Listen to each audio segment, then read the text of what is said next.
ఒక మేధావిగా చదువుకున్న విద్యార్థిగా ఈ దేశంలో జరుగుతున్న అన్యాయాన్ని చూసి భరించలేక బలిసిన కొడుకులు ఈ దేశాన్ని కొందరు వారి గిఫ్ట్లో పెట్టుకుంటున్నారు.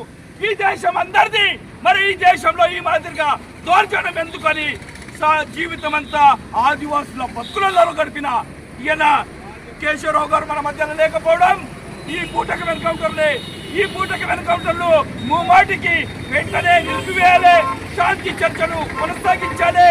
లేకుంటే ఈ బుద్ధుని రాజ్యాంగం సాక్షిగా ఆర్టికల్ 21 తుంగలో దొక్కిన మనువాల సర్కార్ వారి యొక్క పాలసీ నడిపిస్తున్నట్టుగా మరి మేము మాట్లాడితే ఆర్టికల్ 19 ప్రకారంగా మాట్లాడే స్వేచ్ఛ ఉంది. ఈ దేశం పౌరులం, మరి పౌరత్వాన్ని కూడా చిన్న భిన్నం చేసేదానికి అక్రమ కేసులు పెట్టి దొంగలబాజులు కూడా ఉన్నారు. వాళ్ళకు కూడా హెచ్చరిస్తున్నాము. నిజంగానే ఈ దేశం యొక్క మట్టి మీద పుట్టినట్టయితే మీరు మంచి